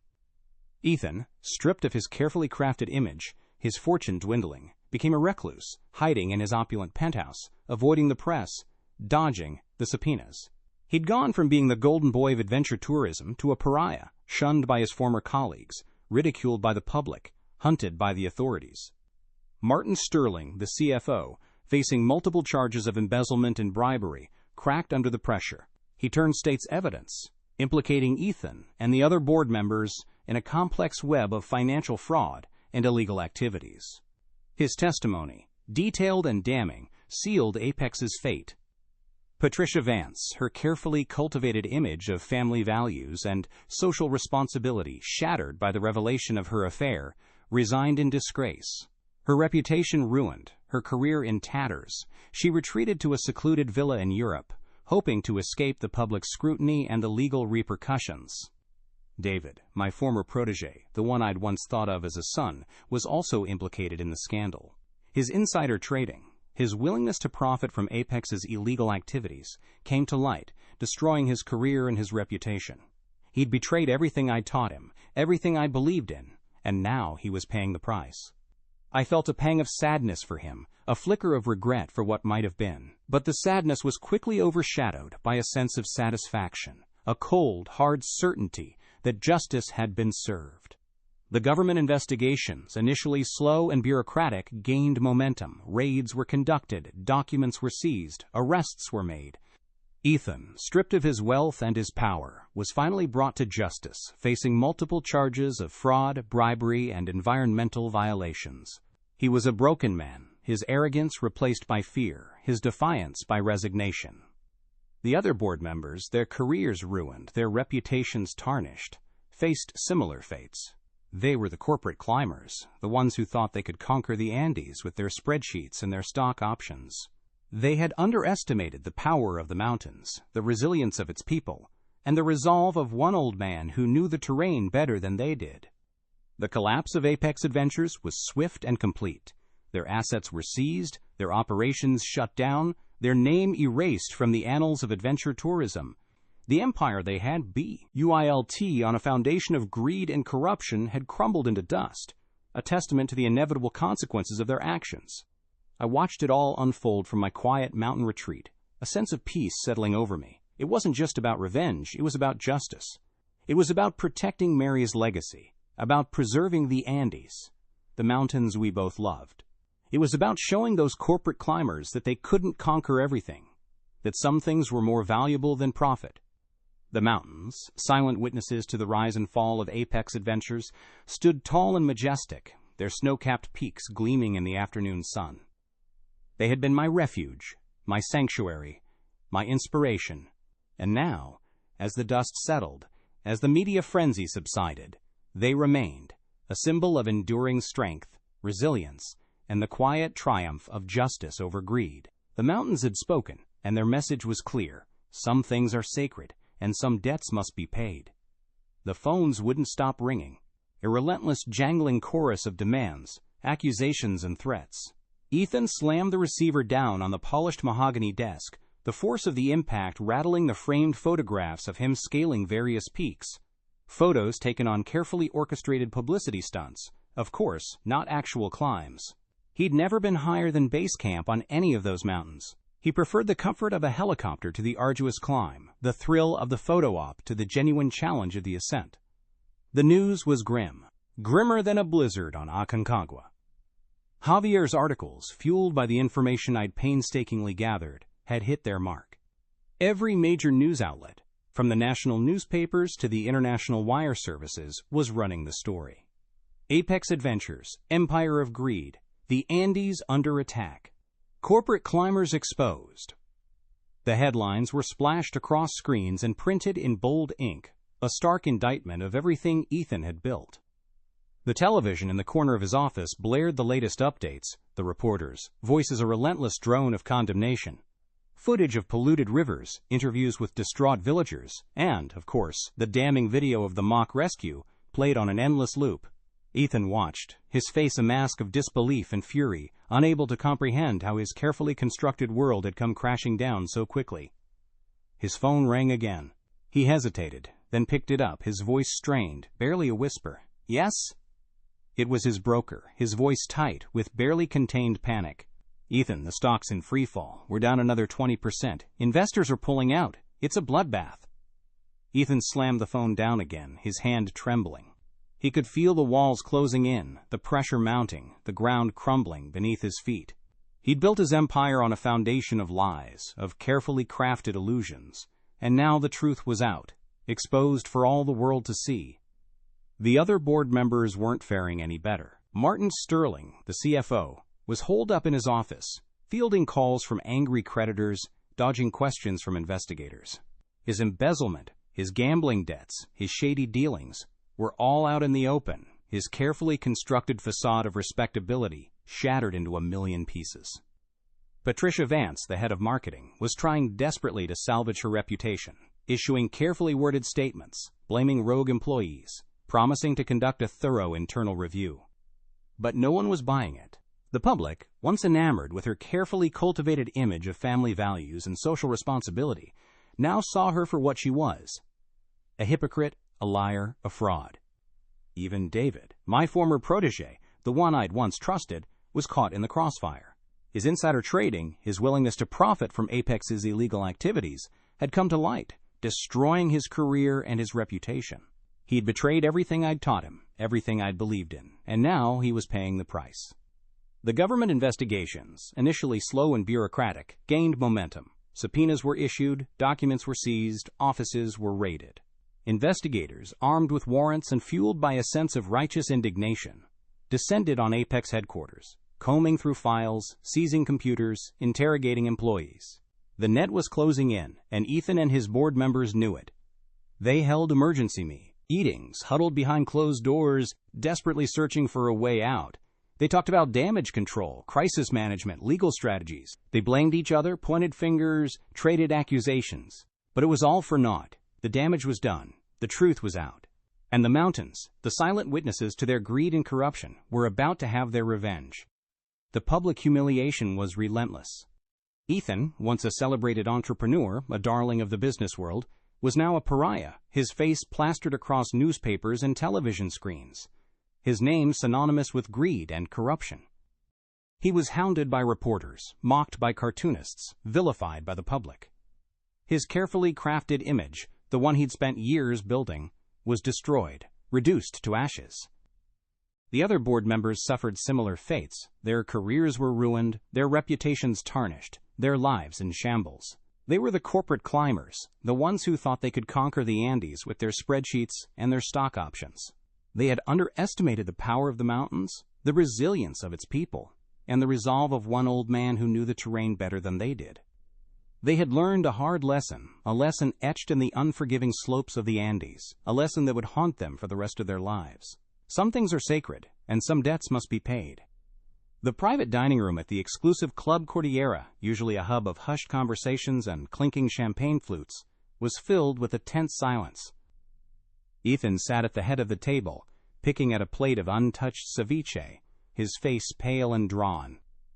The other board members, similarly subdued, sat around him, their usual boisterous laughter replaced by nervous whispers. The leaked documents, the mock rescue, the landslides at the resort site. It was all coming to a head, a perfect storm of bad publicity and legal trouble that threatened to engulf them all. "It's him," Ethan finally said, his voice barely above a whisper. It has to be. The others looked at him, their eyes wide with a mixture of fear and realization. They knew who he meant, Jerry Finch. The old man, the has-been, the one they had so casually dismissed, the one they had ridiculed for his worn hiking boots and his outdated ideas.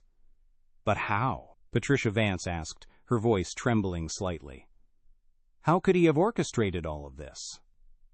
He knows the mountains, Martin Sterling said, his voice barely audible. He knows the people. He knows everything. The realization hit them like a physical blow. Jerry, the man they had underestimated, the man they had thought was a washed-up old-timer, had outmaneuvered them, outwitted them, brought them to their knees. He had used his intimate knowledge of the Andes, his network of contacts, his years of experience, to weave a web of intricate revenge, a trap they had walked into blindly, arrogantly.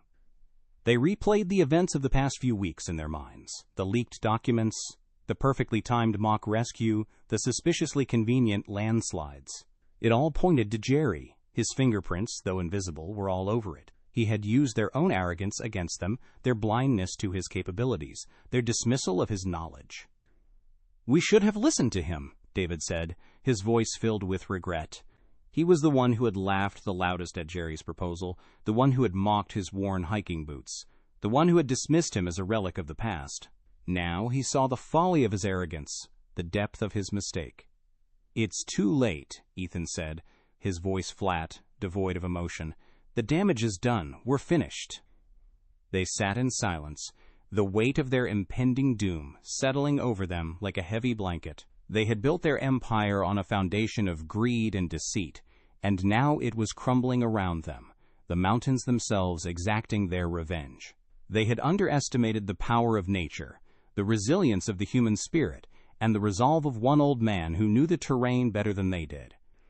They had learned a hard lesson, a lesson etched in the unforgiving slopes of the Andes, a lesson that would haunt them for the rest of their lives. Never underestimate the quiet strength of a man who has nothing left to lose. They had underestimated Jerry Finch, and now they were paying the price. The mountains had spoken, and their verdict was final. The Andean air was crisp and clean, carrying the scent of pine and wildflowers. I stood on the veranda of the small eco-lodge, a steaming mug of coca tea warming my hands, watching the sunrise paint the snow-capped peaks in hues of pink and gold. It was a scene I'd witnessed countless times, but today it felt different. Today there was a sense of peace, a quiet satisfaction that settled over me like a warm blanket. The lodge, built from locally sourced materials, nestled seamlessly into the landscape, a testament to Mary's vision, her dream of a sustainable future for the Andes. It was finally a reality, a thriving business that benefited the local communities, providing jobs, preserving traditions, and protecting the fragile ecosystem. My team, the same group that had helped me bring down Apex, was now running the operation. Ricardo, ever the meticulous planner, handled the logistics. Miguel, with his deep connection to the local communities, led the guided hikes, sharing his knowledge of the mountains, the plants, the animals, the ancient Inca trails. Isabella, her sharp mind and adventurous spirit a perfect fit for the challenges of running an eco-lodge in the Andes, managed the finances and the marketing. And Maria, her youthful enthusiasm infectious, led the climbing expeditions, inspiring a new generation of adventurers to experience the mountains with respect and responsibility. We'd established a network of similar lodges throughout the region, all run by local communities, all committed to sustainable tourism practices. We were proving that it could be done, that profit and preservation could coexist, that Mary's dream wasn't just a pipe dream, but a viable alternative to Apex's destructive model. The tourists who came to our lodges weren't interested in virtual reality tours or drone selfies. They wanted the real thing, the raw beauty of the Andes, the challenge of the climb, the connection to the land and its people. They wanted to experience the mountains the way Mary and I had always envisioned, with respect, responsibility, and a deep appreciation for the fragile ecosystem. I still climbed, of course, though my pace was slower now, my steps more deliberate. I no longer scaled the treacherous peaks, the icy slopes that had once been my domain. I preferred the gentler trails, the hidden valleys, the quiet corners of the Andes, where I could connect with the spirit of the mountains, where I could feel Mary's presence. The memories were still there, of course, the rescues, the triumphs, the tragedies. But the sharp edges of grief and anger had softened, replaced by a quiet acceptance, a deep sense of gratitude for the life I'd lived, for the love I'd shared, for the mountains that had been my teacher, my solace, my salvation. The collapse of Apex Adventures had been swift and complete. Their assets were seized, their operations shut down, their name erased from the annals of adventure tourism. The empire they had built on a foundation of greed and corruption had crumbled into dust, a cautionary tale for future generations.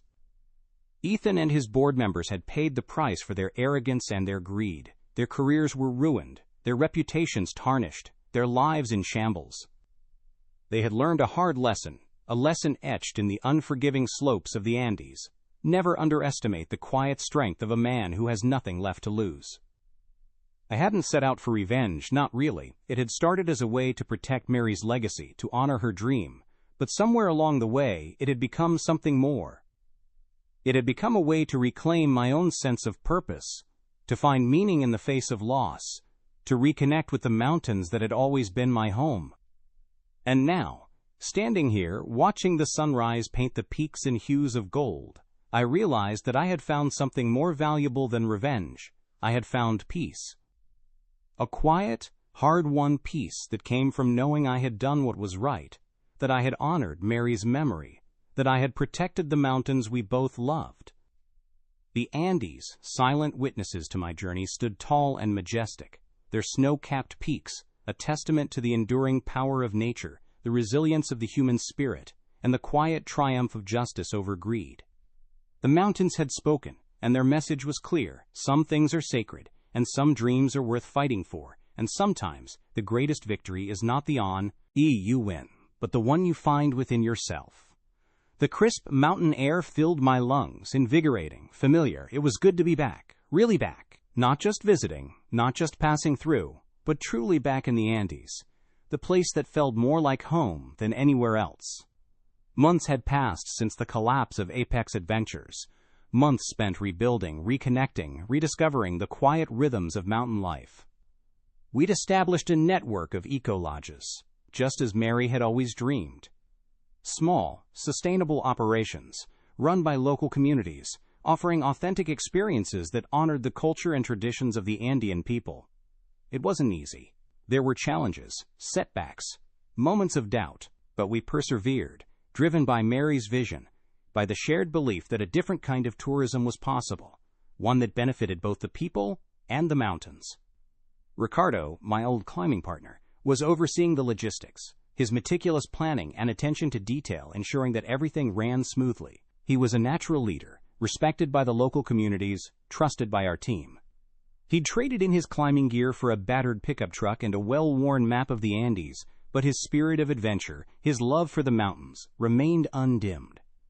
Miguel, the Aymara guide, was leading the trekking expeditions, sharing his intimate knowledge of the local flora and fauna, his deep connection to the spirit of the Andes.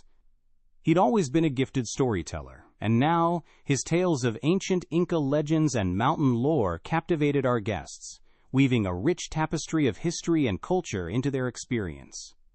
Isabella, the former private investigator, had surprised us all by discovering a passion for sustainable tourism. Her sharp mind and organizational skills were invaluable in managing the finances and marketing of the eco-lodges. She'd traded in her detective's badge for a laptop and a spreadsheet, but her fierce determination, her unwavering commitment to justice, remained as strong as ever. And Maria, the young climber who'd played such a crucial role in our plan, was now leading the climbing expeditions, inspiring a new generation of adventurers to experience the mountains with respect and responsibility.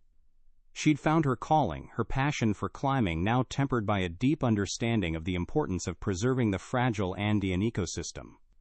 We worked together, a team forged in the crucible of our fight against Apex, our shared experience creating a bond that was stronger than any corporate contract. We were more than just colleagues. We were family, united by our love for the mountains, our commitment to Mary's dream, and the quiet satisfaction of knowing we had done what was right. The tourists who came to our lodges weren't the kind who expected five-star luxury and helicopter rides to the summit. They were the kind who appreciated the simple comforts, the authentic experiences, the opportunity to connect with nature on a deeper level. They were the kind who respected the mountains, the people, the culture. They were the kind Mary would have loved. I still climbed, of course. Not the challenging peaks, the treacherous ice walls that had once been my domain. My knees weren't what they used to be, and the thin air at high altitude had become a bit more of a challenge. But I still found joy in the gentler trails, the hidden valleys, the quiet corners of the Andes, where I could connect with the spirit of the mountains, where I could feel Mary's presence. I'd often find myself sitting on a rocky outcrop, overlooking a breathtaking vista, a steaming mug of coca tea in my hand, remembering the past, reflecting on the present, and dreaming of the future. The anger, the bitterness, the thirst for revenge had faded, replaced by a quiet acceptance, a deep sense of gratitude.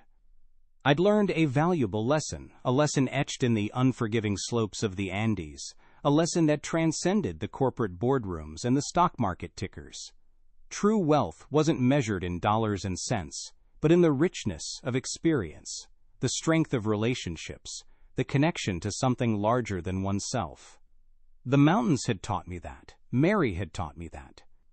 And now, as I watched the sun set over the Andes, painting the peaks in hues of orange and purple, I felt a profound sense of peace, a quiet certainty that I was exactly where I was supposed to be, doing exactly what I was meant to do. The mountains were my home, my sanctuary, my solace, and in their silent majesty I had found my peace. Justice had been served, and Mary's dream was alive. The sun dipped below the horizon, painting the Andean peaks in hues of orange and purple. I sat on the porch of the Eco Lodge, wrapped in a thick wool poncho, a mug of hot coca tea warming my hands. The air was still, the only sound, the gentle crackling of the fire in the hearth. It was a peaceful scene, a far cry from the boardrooms and the courtrooms, the frantic scramble for power and wealth that had consumed my life for so long. Looking back, it was hard to believe how much had changed. Apex Adventures, once a symbol of success, was now a cautionary tale, a footnote in the annals of corporate greed. Ethan, the arrogant CEO, was a broken man, his fortune gone, his reputation in tatters. The other board members, his accomplices in the destruction of Mary's dream, had also paid the price, their careers ruined, their lives in shambles. I'd gotten my revenge, yes, but as I sat here, watching the stars begin to appear in the darkening sky, I realized that it wasn't the satisfaction of vengeance that filled me, but something else entirely, a sense of peace, a quiet, hard-won peace that came from knowing I had done what was right. It hadn't started that way, of course. The anger, the bitterness, the thirst for retribution, those emotions had consumed me, driving me forward, fueling my every move. I'd wanted them to suffer, to experience the same pain they had inflicted on me, on Mary, on the mountains we both loved. But somewhere along the way, something shifted. The focus of my anger, the object of my revenge, changed. It wasn't about them anymore, not really. It was about Mary. It was about her dream, her vision of a sustainable future for the Andes. It was about protecting her legacy, about honoring the memory of the woman who had shown me the true meaning of strength, of resilience, of unwavering love. The mountains had been our shared passion, the place where we'd met, where we'd fallen in love, where we'd built our lives together. They were more than just rocks and ice, more than just a challenging climb. They were a source of inspiration, a sanctuary, a teacher. They'd shown us the best and worst in ourselves, tested our limits, pushed us to the brink, but they'd also revealed our strength, our resilience, our capacity for compassion. And Apex, under Ethan's leadership, had been desecrating them, exploiting them, treating them like nothing more than a commodity to be bought and sold. They'd forgotten the respect the mountains demanded, the delicate balance between man and nature that had to be maintained. They'd lost sight of the values that Mary and I had instilled in the company, the values that had made Apex great in the first place. My revenge, in the end, wasn't just about getting even. It was about reclaiming those values, about restoring the balance, about protecting what mattered most. It was about honoring Mary's dream, about ensuring that her vision of a sustainable future for the Andes would become a reality. And it had. The eco-lodges, thriving under the leadership of my team, were proof of that. They were a testament to Mary's legacy, a symbol of hope for the future of the Andes. They were a place where people could experience the mountains with respect and responsibility, where local communities could benefit from tourism without being exploited, where the delicate ecosystem could be preserved for generations to come. Looking up at the star-studded sky, I felt a deep sense of gratitude. Gratitude for the mountains, for the lessons they had taught me, for the strength they had given me. Gratitude for Mary, for her love, her inspiration, her unwavering belief in me. And gratitude for the team, the people who had stood by me, who had helped me bring down Apex, who were now carrying Mary's dream forward. Revenge, I realized, was a fleeting emotion, a temporary fix. It could consume you, destroy you, leave you empty and hollow. But protecting what you love, fighting for what you believe in, that was something that endured, something that gave meaning to your life, something that brought lasting peace. The mountains were silent witnesses to my journey, their majestic peaks, a testament to the enduring power of nature, the resilience of the human spirit, and the quiet triumph of justice over greed. They had been my refuge, my sanctuary, my inspiration. And now as I sat here, bathed in the soft glow of starlight, I knew that I was home. I was at peace. And Mary's dream was alive. The wind whipped at my poncho, the familiar Andean chill a welcome sensation. I stood on a rocky outcrop overlooking the valley, the eco-lodges nestled amongst the trees like colorful birds, nests. The sun was setting, painting the snow-capped peaks in hues of orange and purple, a breathtaking panorama I'd witnessed countless times, yet it never failed to fill me with awe. It felt right, being here, back in the mountains, surrounded by the people I trusted, the people who shared my passion for the Andes, the people who had helped me bring down Apex and build something better in its place. It felt like coming home. I looked down at my worn hiking boots, the same boots that had carried me through blizzards and across glaciers, the boots that had been the subject of so much ridicule in that sterile boardroom. They were scuffed, scarred, a testament to the miles they'd traveled, the challenges they'd overcome. They were a symbol of my resilience, my perseverance, my connection to the mountains. I thought back to that day, standing before Ethan and his board members, presenting my proposal for sustainable ecotourism. They'd laughed, they'd scoffed, they'd dismissed me as a dinosaur, a relic of the past. They'd underestimated me. They'd underestimated the power of experience, the strength of conviction, the resolve of a man who had nothing left to lose. They'd learned their lesson, a hard lesson etched in the unforgiving slopes of the Andes. They'd learned that the mountains demand respect, that greed and arrogance have consequences, and that sometimes the quietest among us possess the greatest strength. I took a deep breath, the crisp mountain air filling my lungs. I'd come a long way, a journey that had taken me from the boardrooms of Lima to the remote peaks of the Cordillera Blanca, from the depths of despair to the summit of peace. It had been a difficult climb, fraught with challenges and setbacks, but I'd made it. I'd reached the summit. I turned to face the camera, the setting sun casting a warm glow on my face. Never underestimate the wisdom and resolve of those who've spent a lifetime navigating challenging terrain, I said, my voice steady, my gaze direct. We may be retired, but we're far from out of the game. I paused, letting the words hang in the air, the wind carrying them across the valley, to the snow-capped peaks, to the heart of the Andes. If you enjoyed this story of righteous revenge, subscribe to Retirement Stories for more tales of underestimated elders getting their due. Hit that like button, share with your friends, and let us know in the comments who you think deserves a taste of sweet revenge next. The camera light felt strange, hot on my face.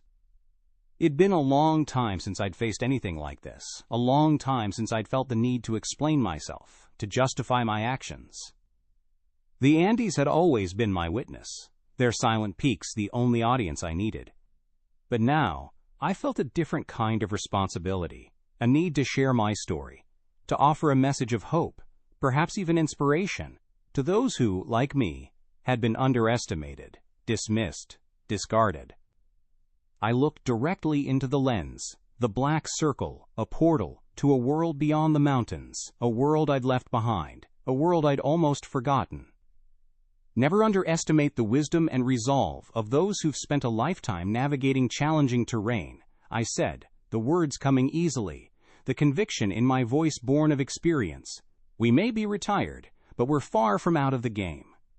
I thought of all the retirees I knew, the men and women who'd spent their lives working, building, contributing to society, only to be shunted aside, forgotten, their wisdom and experience deemed irrelevant in the fast-paced, youth-obsessed world. They were the teachers, the doctors, the engineers, the farmers, the soldiers, the everyday heroes who'd kept the world turning, who'd built the foundations upon which we all stood.